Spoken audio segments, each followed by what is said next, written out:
What up, y'all? It's your boy R to the A to the S. Yes, Roz. Here with Pursue Across the Block. And damn, I'm here to talk about the new Disney film, Wreck-It Ralph. Wreck-It Ralph.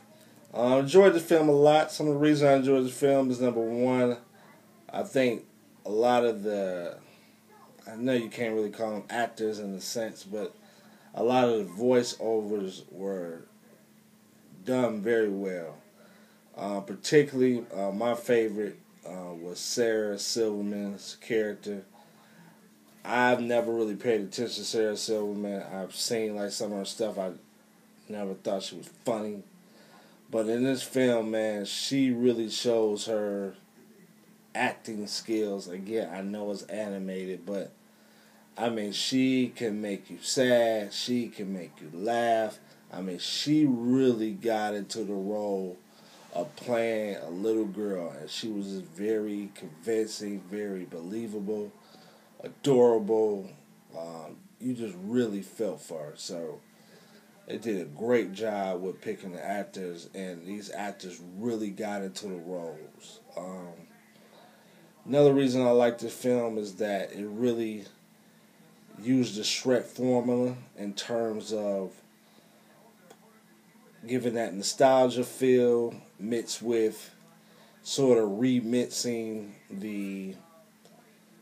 some of the familiar characters and how they're traditionally viewed, and making them their own.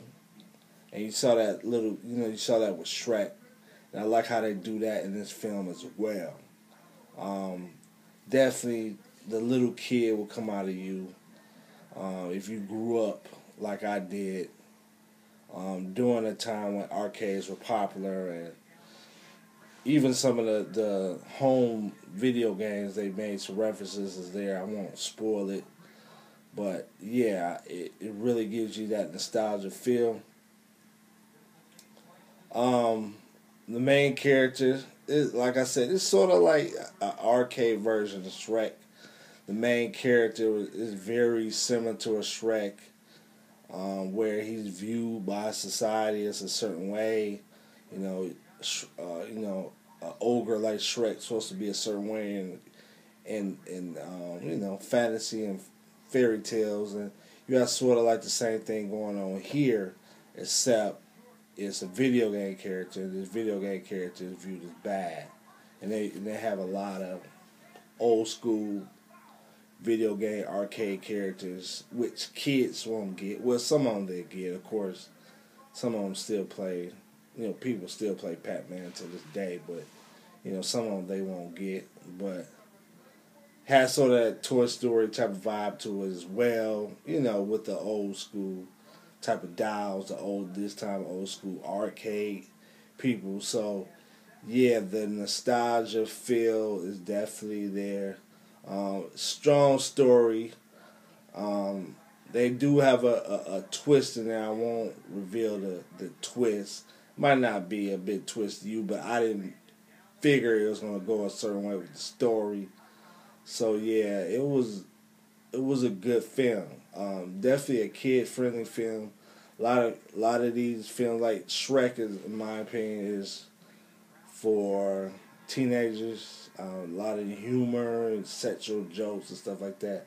You won't see that in this film. There are a lot of what I call kid cussing words, and what I mean by that is kids love jokes as far as talking about, going to the bathroom or peeing or farting and that type of stuff. And they have a lot of jokes like that. And that's why I call it kid cussing, because kids love those type of jokes. They find that kind of stuff funny. And so they always put, well, not always, but a lot of films, they put these type of sense of humor types of things in there. And they have this in here as well. But this is definitely a kid's film. You can take any age to see this, and you ain't got to feel uncomfortable. I mean, so that sort of thing. Definitely enjoyable. Definitely love the voices. Love the story. Was kind of long. It could have been a shorter story, but overall, I thought it was just a good story, a good ending. And the way it's set up, I mean, in my opinion, they need to work on a part two to give it sort of just like with Toy Story, just like with Shrek, you know, go a little bit deeper into the nostalgia and get some more video games, um, characters and stuff like that. I don't know how they could do it, but they need to do that. I can definitely see a part two. So definitely take the kids to go see Wreck-It Ralph. I recommend it. I give it about a B plus. I mean, it's not a classic like a Shrek, but it's a pretty good film. So yeah, definitely one of my favorite animations this year. So that's it. It's your boy Roz here, Pursuit Across the Blog. Hope you set some out. Triples.